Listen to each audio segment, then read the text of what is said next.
Camping with friends was something I had always looked forward to. There's a certain thrill to being in the wilderness, away from the chaos of everyday life. That summer, my friends, Lucas, Sarah, and I decided to spend a weekend camping at Lake Mitchell, a secluded spot deep in the woods that we had heard about from some locals.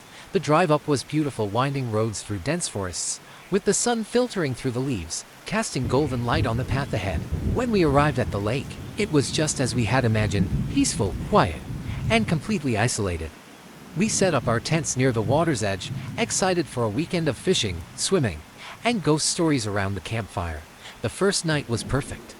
We grilled some fish that Lucas had caught earlier, told stories, and laughed until our sides hurt. As the fire crackled and the stars twinkled above, I couldn't help but feel a deep sense of contentment. This was exactly what we needed, a break from the world. But as the fire died down and the night grew colder, an eerie stillness settled over the campsite. The only sounds were the occasional rustle of leaves and the distant call of an owl. Sarah was the first to mention it. "Do you guys hear that?" she asked, her voice barely above a whisper. "Hear what?" Lucas replied, poking the fire with a stick. "I don't know. It's like everything just went quiet all of a sudden," she said, looking around nervously. I listened closely, and she was right. The usual sounds of the forest, crickets, frogs, the gentle lapping of the lake had all but disappeared. The silence was unnerving, like the woods were holding their breath, waiting for something. "Maybe it's just because we're in such a remote spot," I suggested, trying to brush off the unease that was creeping up my spine. Lucas nodded, though he looked a bit uncomfortable as well. "Yeah, probably nothing. Let's just get some sleep. We've got a big day tomorrow," we agreed, and soon we were all tucked into our sleeping bags. But sleep didn't come easily for me. Every time I closed my eyes, I felt a strange sensation, like I was being watched. I kept telling myself it was just my imagination, but the feeling wouldn't go away. Sometime in the middle of the night, I woke up to the sound of footsteps outside my tent. They were slow, deliberate, crunching softly on the dry leaves. My heart pounded in my chest as I lay there, listening. I wanted to call out to Lucas or Sarah, but something held me back, an instinctual fear that if I made a sound, whatever was out there would know I was awake. The footsteps stopped right outside my tent. I could hear the soft breathing of whatever it was, and the faint rustle of fabric as it moved. My mind raced, trying to make sense of it. A bear, a deer. But those explanations didn't feel right. There was something unsettlingly human about the sounds. After what felt like an eternity, the footsteps started again, this time moving away from the tent. I waited until I was sure they were gone before I slowly unzipped my sleeping bag and crept to the tent flap. I had to know what was out there. I peeked out cautiously, scanning the campsite. The fire was out, and the moonlight cast long, eerie shadows over the tents and trees. I didn't see anything at first, but then I noticed movement near the edge of the woods. A figure, tall and thin, was standing just beyond the tree line, partially obscured by the darkness. I froze, my breath catching in my throat. The figure didn't move, didn't make a sound. It just stood there, watching us. I couldn't make out any features, but the way it was positioned, slightly hunched, made my skin crawl. Suddenly, it turned and disappeared into the trees, moving with a strange and natural grace. I sat there, staring after it, too terrified to move. The rest of the night passed in a blur of anxiety and fear. I didn't sleep. I just sat in my tent, listening, waiting for the footsteps to return. But they did. In single quotes in the morning, I told Lucas and Sarah what I had seen. They were both shaken, though Lucas tried to play it off as a trick of the light, maybe even a prank by someone from a nearby campsite. But deep down, I knew that wasn't the case. There was something wrong with that place, something we couldn't explain. We packed up and left that morning, cutting our trip short. As we drove away, I couldn't shake the feeling that we had narrowly escaped something terrible. We never spoke about it again, but I knew we all felt the same way. Lake Mitchell was beautiful, but it wasn't just the scenery that we'd remember.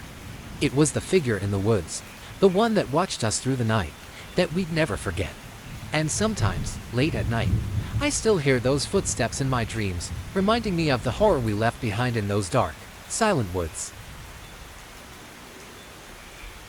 Camping with friends had always been a welcome escape from the monotony of everyday life. That weekend, we chose a spot deep in the woods, a place far off the beaten path that Jake had found online. He swore it was the perfect spot, secluded, with a clear view of the stars and a lake nearby. It sounded like a dream, so Sarah, Nat, and I were all in. The drive took hours, winding through dense forests and increasingly narrow roads. By the time we arrived, it was late afternoon. The place was beautiful, tall pines surrounding a small clearing, with a lake visible through the trees. It felt like we were the only people in the world. We set up our tents and gathered firewood, chatting and laughing, feeling that familiar rush of excitement that always came with the first night of a camping trip. As the sun dipped below the horizon and the sky darkened, we settled around the fire, roasting marshmallows and telling stories. The night was perfect, at least at first. The air was cool, the fire crackling, and the stars shining brighter than I'd ever seen. But as the hours wore on, a sense of unease began to creep in. It started as a faint feeling, like a whisper at the back of my mind, but it grew stronger with each passing minute. It was Sarah who first voiced what we were all beginning to feel. "Do you guys feel like we're being watched?" Jake laughed, trying to lighten the mood. "Watched by what? A squirrel?" But I could hear the tension in his voice, and I knew he felt it too. We all did. The forest, which had seemed so inviting in the daylight, now felt oppressive, the trees looming like silent sentinels, hiding something just out of sight. "I'm serious," Sarah insisted, her voice barely above a whisper. "It feels like there's something out there." Matt, usually the skeptic, was uncharacteristically quiet, staring into the fire with a furrowed brow. I followed his gaze, half expecting to see something in the flickering flames. But there was nothing, just the firelight casting shadows on the surrounding trees. The uneasy silence hung over us, and the once comforting sounds of the forest now felt sinister. Every rustle of leaves, every snap of a twig made me jump. We tried to brush it off, to shake the feeling, but it clung to us, growing stronger as the night deepened. Finally, unable to shake the feeling, Jake suggested we call it a night. We reluctantly agreed, dousing the fire and retreating to our tents, but sleep didn't come easily. I lay awake, staring at the tent ceiling, my heart pounding in my chest. The feeling of being watched was overwhelming, and the silence outside was almost unbearable. Then, in the dead of night, I heard a faint rustling outside the tent. It was subtle at first, almost imperceptible, but it grew louder, closer. My breath caught in my throat, and I strained to listen, every muscle in my body tense. The rustling stopped just outside my tent. I could hear soft, almost deliberate breathing, and the faintest sound of something moving through the underbrush. My mind raced, trying to rationalize it. An animal, maybe a deer. But something in my gut told me this was different. This was not an animal. I held my breath, waiting, but the breathing eventually faded away, followed by the sound of footsteps moving away from the campsite. I didn't dare move, didn't dare call out to the others. Instead, I lay there, heart pounding, listening to the silence. When dawn finally broke, I was out of the tent in an instant, eager to see the sunlight. Jake, Sarah, and Matt emerged from their tents as well, all of them looking as exhausted as I felt. We exchanged uneasy glances, but no one said anything about the night before. We didn't have to, we all knew something had happened, something none of us could explain. We quickly packed up, the unspoken agreement to leave as soon as possible hanging in the air. As we loaded our gear into the car, I couldn't help but glance back at the tree line, half expecting to see someone watching us. But there was nothing, just the trees and the morning mist rising from the lake. The drive back was silent, each of us lost in our own thoughts. The beauty of the forest, the tranquility of the lake, had been overshadowed by that night, by the feeling of being watched by something unseen, something that shouldn't have been there. To this day, I can't explain what happened that night. We've never spoken about it, never returned to that spot. But the memory lingers, a gnawing fear that bubbles up every time I think of the woods, of the darkness, and the unseen presence that seemed to stalk us in the night. Even now, I sometimes wake in the middle of the night, heart pounding, convinced that something is watching me from the shadows, waiting just beyond the reach of the light. It's a fear I can't shake, a terror that will stay with me for the rest of my life. Camping with friends had always been our favorite way to unwind. This year, we decided to explore a new spot deep in the Appalachian Mountains, a place far removed from the noise of civilization. My best friends Anna, Mark, and I were ready for adventure. We'd heard rumors about the area, stories about strange occurrences, but we brushed them off as nothing more than local folklore. The hike to our campsite was beautiful, the air crisp and the forest lush with life. By the time we reached the clearing, it was late afternoon. We set up our tents under a canopy of towering pines, their needles forming a thick, soft carpet on the ground. The location was perfect, secluded, serene, and peaceful. We spent the rest of the daylight hours exploring the nearby creek and collecting firewood. As night fell, we gathered around the campfire, the flames flickering against the darkening sky. The stars were out in full force, twinkling brightly above us. We roasted marshmallows, shared stories, and laughed, our voices echoing softly through the trees. But as the night wore on, a strange sensation crept over me. It was subtle at first, a barely noticeable prickle at the back of my neck, like I was being watched. I tried to shake it off, telling myself it was just the isolation playing tricks on me. After all, we were miles away from the nearest town. What could possibly be out here? Anna was the first to speak up about the uneasy feeling. "Do you guys ever get the sense that someone's watching you?"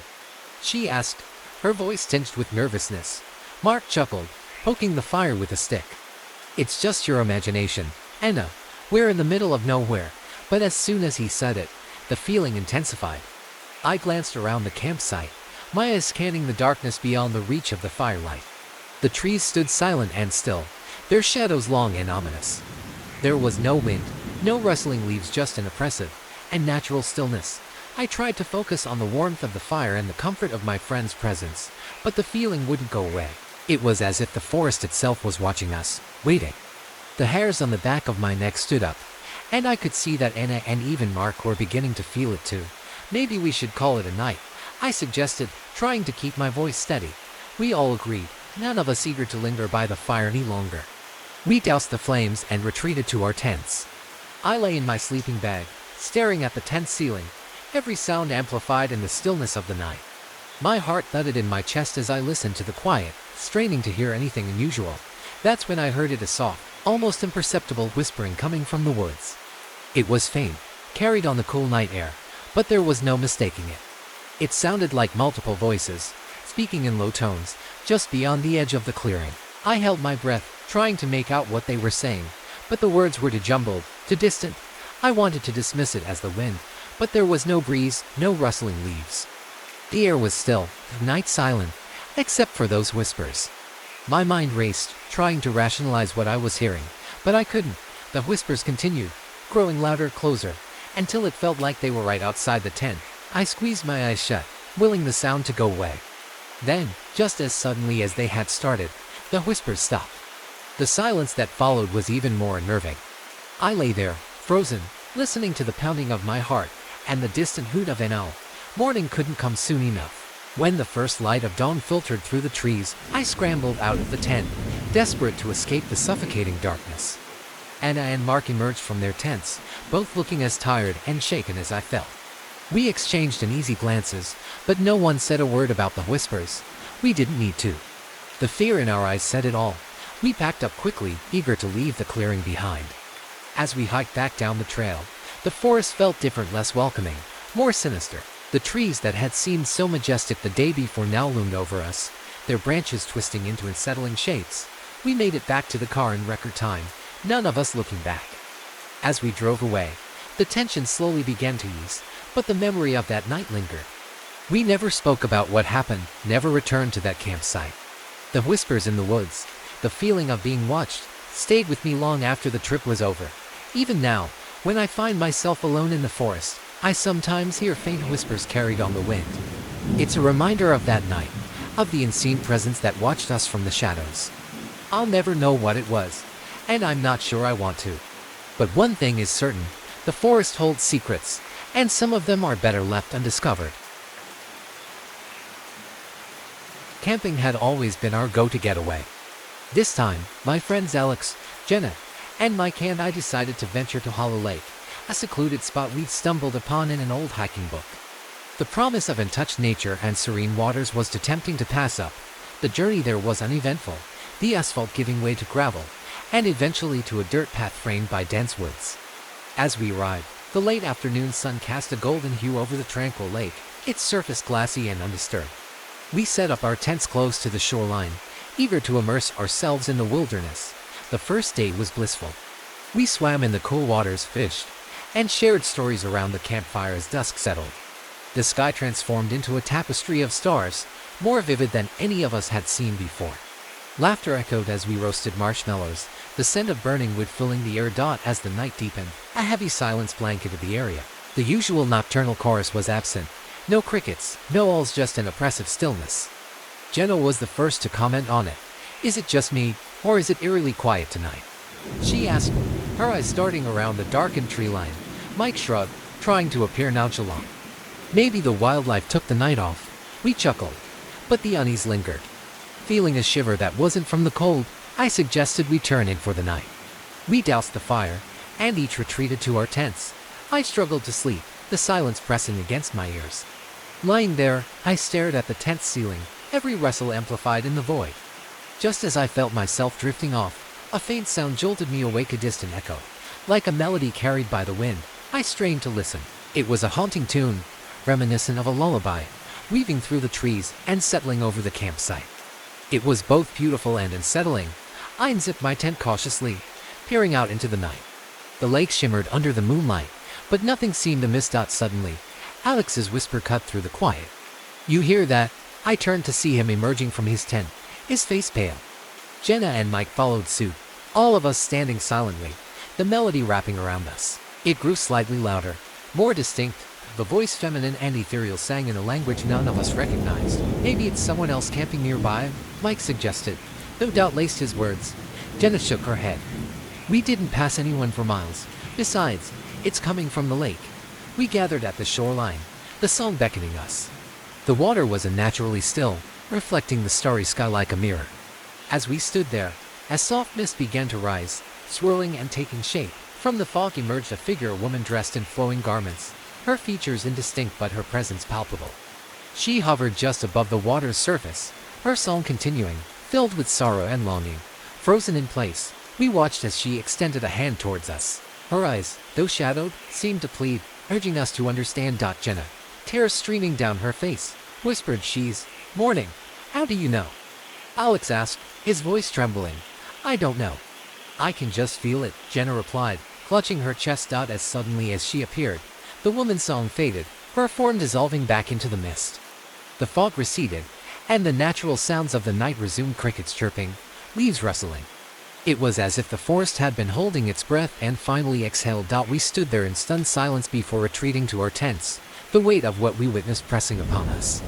Sleep was elusive, our minds replaying the haunting serenade. Morning arrived, bringing with it a sense of clarity. Over breakfast, we discussed the night's events, each recounting the emotions the song had evoked. We searched for logical explanations, a collective dream, perhaps, but the shared experience was too vivid to dismiss. As we packed up, preparing to leave Hollow Lake behind, Jenna approached the shoreline one last time. She whispered a farewell, her words carried away by a gentle breeze. Driving away, the weight lifted, replaced by a profound respect for the mysteries the world holds. We may never understand who or what we encountered that night, but the echoes of her song would forever remain with us, a haunting reminder of the unseen stories that linger just beyond our perception. Camping with friends had always been our favorite way to escape from the chaos of everyday life. This time, it was just me, Jake, and Sarah, heading deep into the national forest for a weekend of hiking, campfires, and stargazing. We chose a remote spot miles from the nearest road, where the trees grew thick and the world felt a million miles away. The first day was perfect. We hiked to a beautiful clearing surrounded by towering pines and set up our tents. The air was crisp, and the only sounds were the rustling leaves and the distant call of an owl. As the sun set, we built a fire, roasted marshmallows, and shared stories, our laughter echoing through the trees. As the night wore on, a heavy silence settled over the forest. The fire crackled softly, but the usual sounds of the woods, crickets, owls, even the wind had faded away. I could feel an uneasy tension building, but I didn't want to ruin the mood, so I kept quiet. Jake and Sarah didn't seem to notice, their conversation continuing as normal. It wasn't until we were getting ready to turn in for the night that I felt a presence, just beyond the light of the fire, watching us. The hair on the back of my neck stood up, and I found myself glancing over my shoulder, scanning the darkened trees. But there was nothing there, just shadows playing tricks on my eyes. You okay? Sarah asked, noticing my unease. Yeah, I lied, forcing a smile. Just tired, I guess. We doused the fire and climbed into our tents, but sleep didn't come easily. I lay awake, listening to the deafening silence, my heart pounding in my chest. Every rustle, every creak of the trees outside felt like footsteps, like something where someone was moving just beyond the thin fabric of the tent. Hours seemed to pass, the darkness pressing in around me. Then, just as I was about to drift off, I heard a soft, almost imperceptible sound, like breathing. It was so faint, I thought I might be imagining it, but as I strained to listen, it grew louder, more distinct. I wasn't imagining it. I held my breath, every muscle in my body tensed. The breathing was coming from just outside my tent, slow and steady, as if someone was standing right there, inches away, listening. I wanted to call out to Jake or Sarah, but fear had frozen me in place. Instead, I waited, hoping, praying that it would go away. And then, as suddenly as it had started, the breathing stopped. The silence returned, even more oppressive than before. I lay there, wide-eyed, until the first light of dawn crept through the trees. As soon as the sun rose, I scrambled out of my tent, desperate to shake off the lingering fear. Jake and Sarah emerged shortly after, both looking as exhausted as I felt. "Did you hear anything last night?" Jake asked, his voice low, as if he was afraid of the answer. I nodded, and Sarah did too. We didn't need to explain, the fear in our eyes said it all. We packed up quickly, eager to leave the clearing behind. As we hiked back to the car, none of us spoke much. The beauty of the forest was lost on us now, replaced by a lingering dread that hung in the air. We didn't talk about what had happened, not really, but the experience stayed with us. To this day, I can't shake the feeling that we weren't alone in those woods.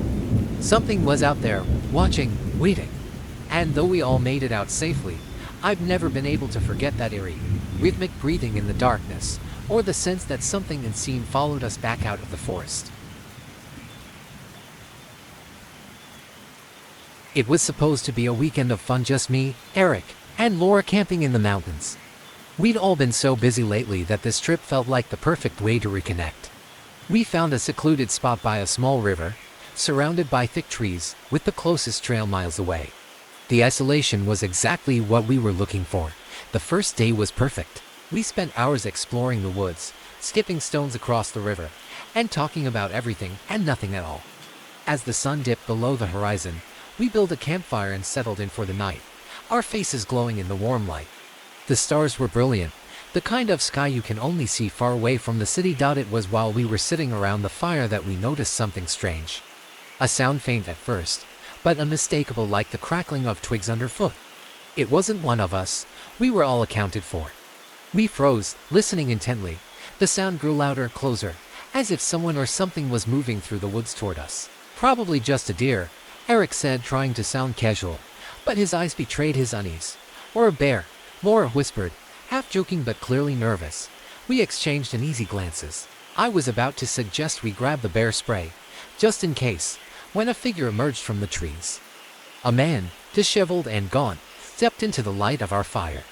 He looked like he'd been wandering in the woods for days. His clothes were dirty and torn, and his eyes were wild, like he hadn't slept in days.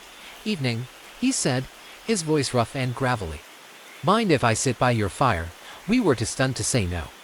Eric nodded slowly, and the man shuffled over, settling himself on a log opposite us. Up close, he looked even worse, sunken cheeks, dirt smeared across his face, and a blank stare that made my skin crawl. "Are you lost?" I asked, trying to keep my voice steady. The man smiled, but there was something off about it, something that sent a chill down my spine. "No, not lost. Just passing through." We didn't know what to say. The fire crackled between us, the only sound breaking the heavy silence. The man didn't offer any more information, and we didn't ask. I could see the tension on Eric and Laura's faces, the same questions running through their minds. Who was this man? What was he doing out here alone? After what felt like an eternity, the man stood up abruptly. "Well, I'd best be going," he muttered, more to himself than to us. Without another word, he turned and disappeared back into the woods, swallowed by the darkness. We sat there in silence, the fire's warmth no longer comforting. Something about the encounter had left us all on edge. "We should go to bed," Laura finally said, her voice trembling slightly. We all agreed, but none of us slept well that night. I kept waking up, convinced I could hear footsteps outside my tent, twigs snapping in the distance.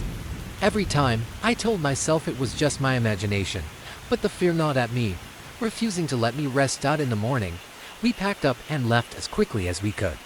None of us wanted to stay another night in those woods.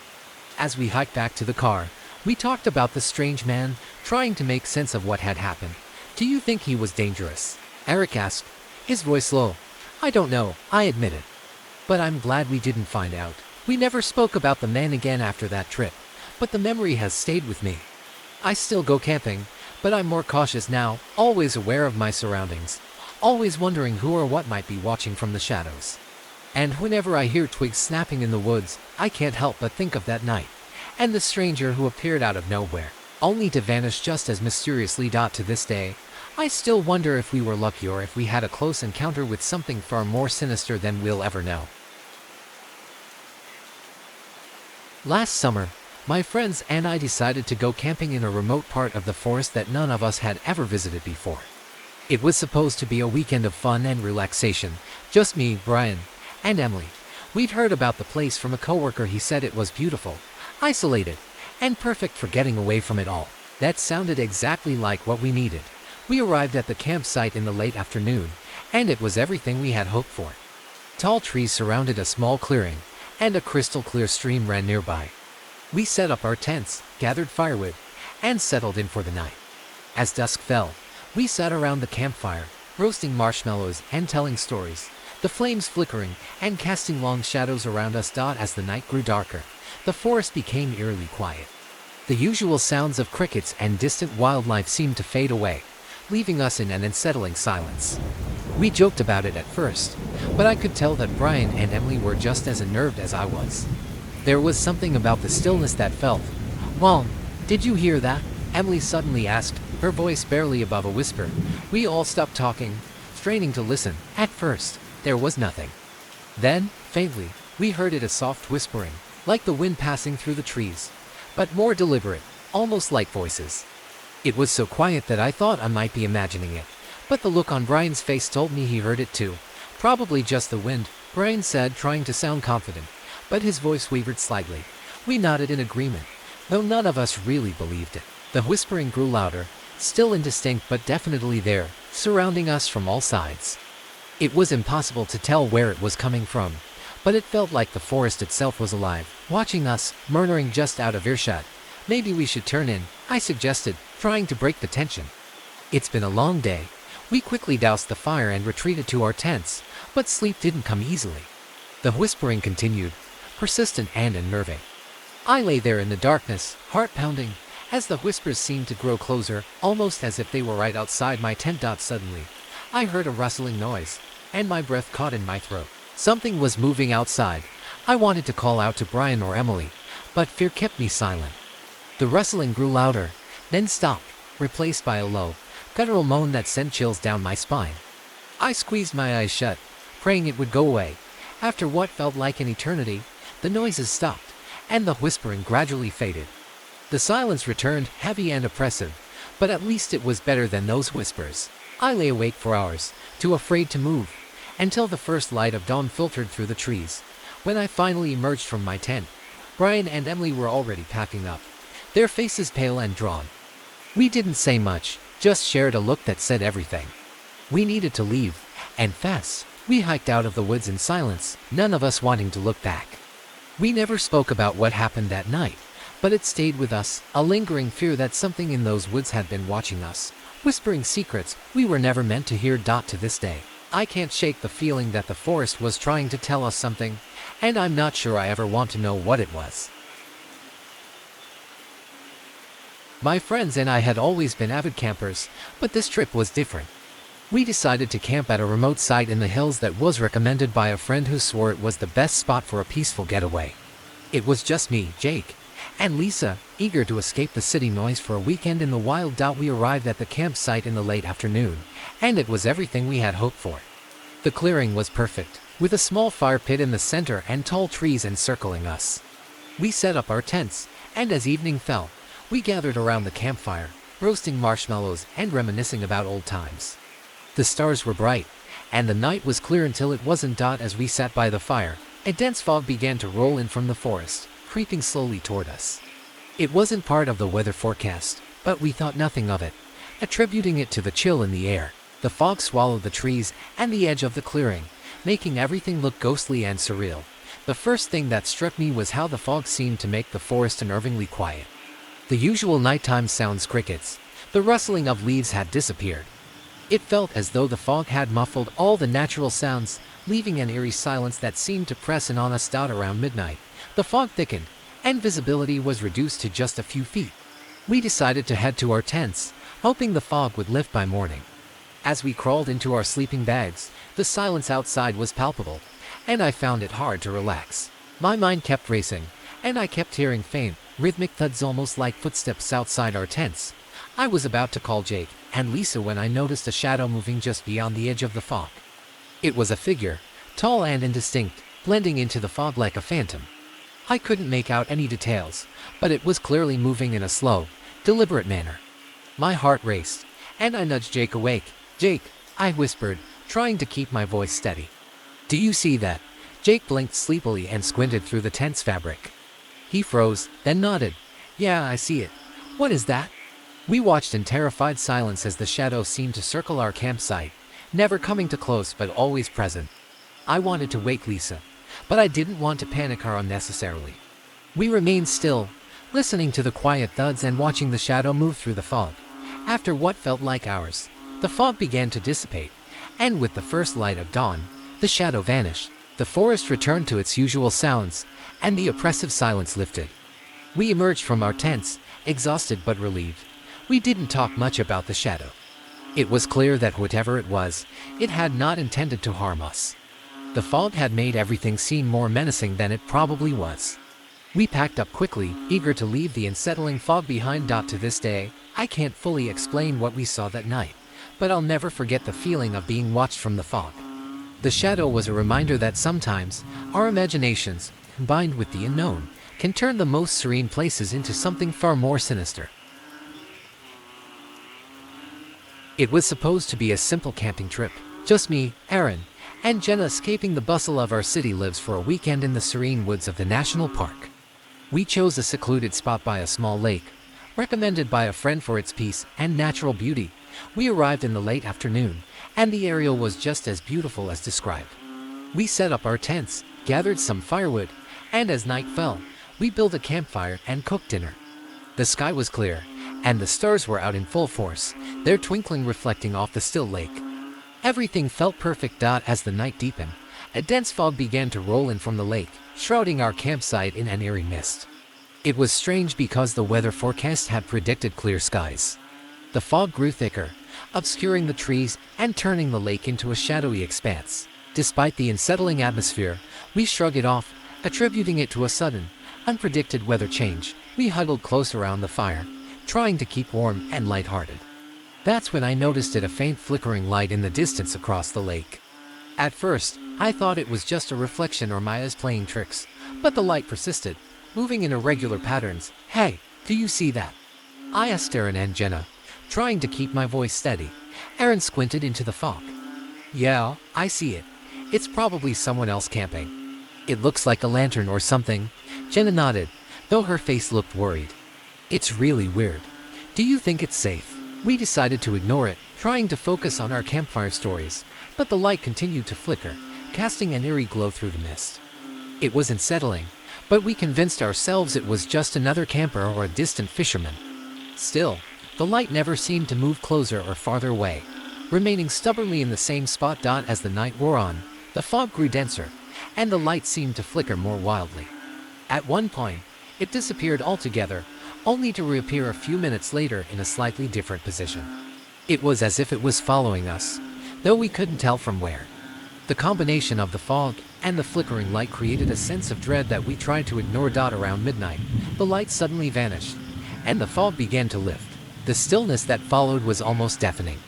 We stayed up a bit longer, but with the fog gone and the light not returning, we eventually retreated to our tents. Sleep didn't come easily.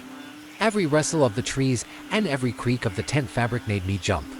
I kept imagining the flickering light moving closer, even though I knew logically it was just my overactive imagination. I checked my watch repeatedly, waiting for dawn. When the sun finally rose, the fog had completely dissipated. We emerged from our tents, bleary-eyed but relieved. The lake was calm, and there was no sign of any other campers or strange lights. We packed up and left the campsite quickly, eager to put the unsettling experience behind us. We never saw any sign of the light again, and no one could explain what we had seen. To this day, I don't know what that flickering light was or why it behaved so strangely. All I know is that the experience left me with a lingering sense of unease. Sometimes, when I'm out in the woods, I wonder if the fog will return and if that eerie light will appear again, just beyond the edge of my vision. It was supposed to be a relaxing weekend getaway. My friends Mike, Sarah, and I decided to camp at a remote site in the woods, away from our busy lives. We picked a spot near a serene lake, recommended by a fellow camper for its peaceful setting. We arrived on a sunny Friday afternoon, set up our tents, and spent the day hiking and exploring. As night fell, we gathered around the campfire, roasting marshmallows and sharing stories. The lake was perfectly calm, and the only sounds were our laughter and the occasional hoot of an owl. As darkness deepened, we noticed a sudden chill in the air. The temperature dropped rapidly, and an unexpected fog began to roll in from the lake. It wasn't unusual for fog to form, but this seemed to appear naturally fast. The mist thickened quickly, swallowing the campsite and the lake in a ghostly shroud. We were startled when we saw a pair of glowing eyes reflecting from the fog, just at the edge of our campfire's light. They were eerily close, but when we tried to shine our flashlight in that direction, the eyes vanished. We shrugged it off as an animal, perhaps a deer or raccoon, though none of us were entirely convinced. Later that night, as we were settling into our tents, the fog thickened even more. The night was unnaturally quiet. The usual sounds of wildlife were absent, replaced by a heavy silence that seemed to press in on us. We lay in our sleeping bags, trying to ignore the discomfort and the odd feeling that we were being watched. I was about to fall asleep when I heard a soft, scraping sound outside my tent, as if something was dragging across the ground. I froze, holding my breath and straining to listen. The sound was intermittent, coming and going, but it was unsettling enough to make me wake up Mike and Sarah. We listened for a while, trying to pinpoint the source of the noise. The fog made it difficult to see anything beyond a few feet. Then, through the tent's fabric, we saw shadows moving just outside, shapes that seemed to flit between the trees, always just out of clear view. The shadows seemed to move closer, and the scraping sound grew louder. My heart raced, and I could see the same unease in Mike and Sarah's eyes. We considered waking up the others at a nearby campsite, but we hadn't seen or heard anyone else around. It felt like we were alone in the woods. The noise eventually stopped, and the shadows disappeared. The fog began to lift slightly, but we decided to stay awake until dawn. We talked in hushed tones, trying to keep our nerves steady. As the first light of morning crept through the trees, the fog cleared, and the forest returned to its usual, calm self. We emerged from our tents, exhausted but relieved. There were no signs of disturbance around our campsite, no footprints, no broken branches, nothing that explained what we had experienced. We packed up quickly and left the site, eager to put the unsettling night behind us. To this day, I can't explain what we saw or heard that night. The eyes, the shadows, the scraping sounds, they remain a mystery, a haunting reminder that sometimes the woods hold secrets that are better left undiscovered. Last summer, my friends and I decided to camp at a remote site in the national forest, known for its scenic beauty and seclusion. It was supposed to be a relaxing getaway, just me, Matt, and Emily, escaping the grind of everyday life. We arrived in the late afternoon, set up our tents, and prepared for a peaceful night by the campfire. As dusk fell, we gathered around the fire, roasting marshmallows and telling stories. The forest around us was still, with only the occasional rustle of leaves breaking the silence. The air was cool, and the stars began to emerge as the sky darkened. It was then that things started to feel off. Emily mentioned seeing what looked like a faint glow through the trees, but when we all looked, it was gone. We brushed it off as our eyes playing tricks on us and continued enjoying the night. Around midnight, after we had extinguished the fire and crawled into our tents, a strange sound woke me. It was a low, rhythmic thumping, like a heartbeat echoing through the trees. I tried to ignore it, convincing myself it was just the wind or some nocturnal animal. But the sound grew louder, more persistent, and soon I could hear it clearly outside my tent. I poked my head out and looked around, but the forest was still and quiet, save for that strange thumping. I could see the faint outline of Emily's and Matt's tents nearby, their silhouettes barely visible in the dark. I was about to call out to them when I saw a flickering light in the distance, moving slowly between the trees. I woke Emily and Matt, whispering urgently, "Do you see that? There's something out there." They both emerged from their tents, squinting into the darkness. The light appeared to be moving closer, but it was hard to tell exactly what it was. We decided to investigate, grabbing flashlights and cautiously stepping into the forest. As we walked toward the light, it seemed to dance just out of reach, moving in a way that didn't make sense. It wasn't like a lantern or flashlight, which would cast a steady beam. This light flickered and swayed, as if being carried by someone or something through the trees. We followed it for what felt like hours, though it was likely only minutes. The thumping sound grew louder, more pronounced, adding to our growing unease. Eventually, the light stopped and seemed to merge with the shadows. We found ourselves in a small clearing where the light had vanished, leaving us in an unsettling darkness. Matt shone his flashlight around, but there was nothing there, no sign of who or what had been carrying the light. We searched the area but found no footprints or disturbances. The fog that had begun to roll in from the lake earlier had cleared, and the forest was eerily quiet once more. We returned to our campsite, feeling a mix of relief and dread. As we settled back into our tents, the rhythmic thumping had stopped, replaced by the usual nighttime sounds. Despite our attempts to brush off the experience, none of us slept well that night. The next morning, we packed up quickly, eager to leave behind the strange occurrences. We never spoke about it in detail, though the unsettling feeling of being watched lingered. To this day, I can't explain what we saw or heard that night.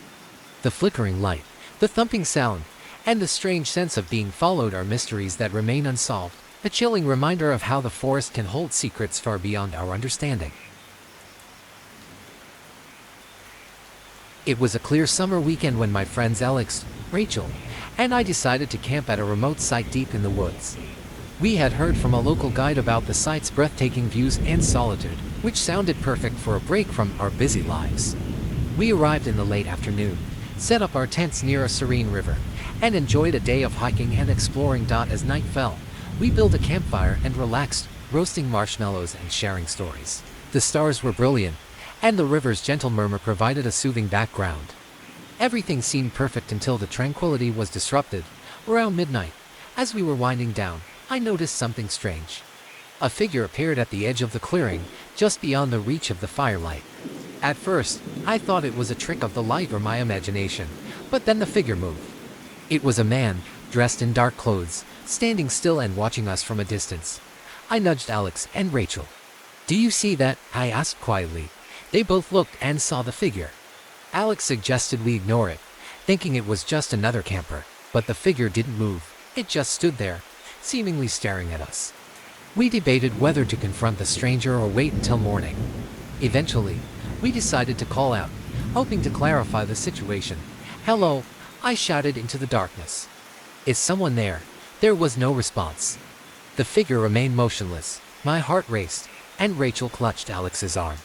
We considered packing up and leaving, but we didn't want to overreact if it was just someone lost or in need of help.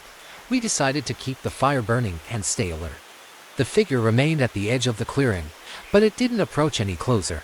The silence of the woods seemed even more profound now, the usual sounds of nature early absent. As the hours passed, the figure finally began to move away, slowly fading into the darkness.